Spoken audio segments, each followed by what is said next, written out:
السلام عليكم. معكم كريمة أم رحاب. اليوم غادي نشارك معكم طلبية حلوة بثلاثة المكونات فقط، بدون بيض، بدون زيت، وبدون سكر. على بركة الله. في الإناء غادي نوضع 250 غرام ديال الزبدة بحرارة المطبخ، 8 د الحبات ديال الجبن، عندي قبيصة د الملح، وكاس ديال الكوك محمر ومطحون جيدا. ممكن ديروا اللوز، الزلجلان، أو تكتفيوا بالفلون د الكراميل. غادي نخدم المكونات جيدا حتى كنحصل على واحد الخليط بحال الشكل ديال الكريمه ملسه.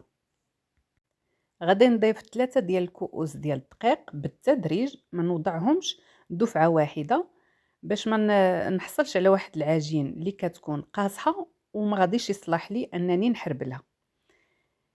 هنا كنحصل على هاد القوام، ما نقصحهاش بزاف. صافي غادي نوضعها فوق طاولة العمل، نقطعها قطع اللي كتكون متساوية،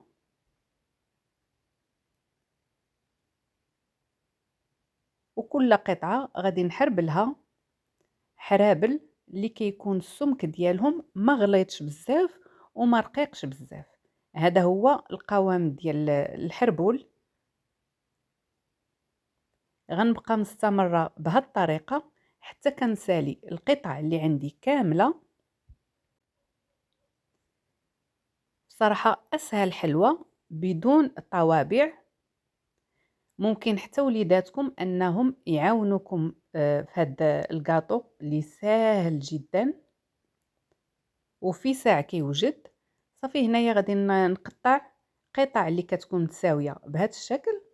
غادي ناخد اللاطة اللي غتدخل الفران بلا ما ندهنها، لأن أصلا العجين فيها الزبدة وما كتلصقش. ممكن تفرشوا لها ورق ديال الطبخ.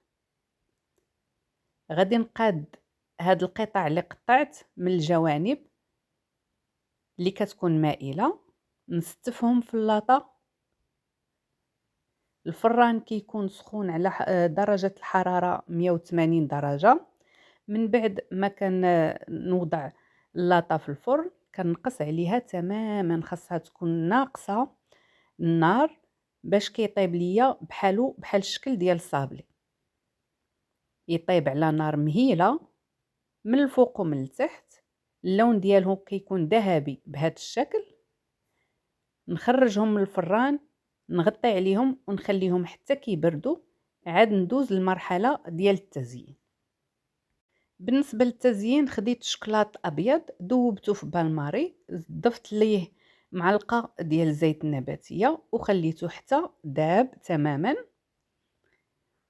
وغادي نضيف ليه معلقه كبيره ديال كاوكاو كونكاسي اللي حمرته وطحنته. الاناء اللي كيكون فيه الماء سخون دائما كيكون صغر من الاناء اللي كنوضع فيه الشكلاط باش البخار ديال الماء ما كيقيش الشكلاط.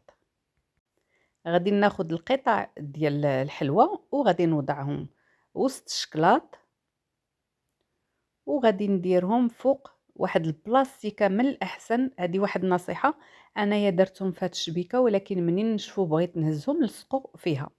من الأحسن أني نفرش واحد البلاستيكة فوق طاولة العمل ونوضعها فوق منهم باش منين كينشفوا كيزولوا بسهولة.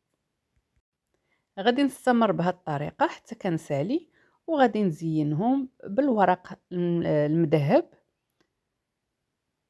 اللي كيبقى اختياري. ممكن تضيفوا الشكلاط الأسود وديروا خطوط من الفوق بيضاء، وممكن ديروا في الشوكولات الابيض وتزينوا بالكنافه كيف درت انا. في اخر الفيديو غادي تشوفوا البلاطو اللي حصلت عليه. هاد الحلوه كتجي راقيه زوينه، ما كتجيش حلوه بزاف اصلا لان ما فيهاش السكر. خرجت لي تقريبا 80 حبه ديال الكاطو. هادو هما الاشكال النهائيه اللي حصلت عليها. اقتصادية، ساهلة في الخدمة، دغيا كتوجد. جربوها غادي تعجبكم بزاف وغتولي معتمدة عندكم. كانت معكم كريمة أم رحاب. شكرا لكم على الوفاء ديالكم. جربوا الوصفة ديالي وارسلوها لي على الانستغرام شهيوة رحاب. شكرا لكم والسلام عليكم.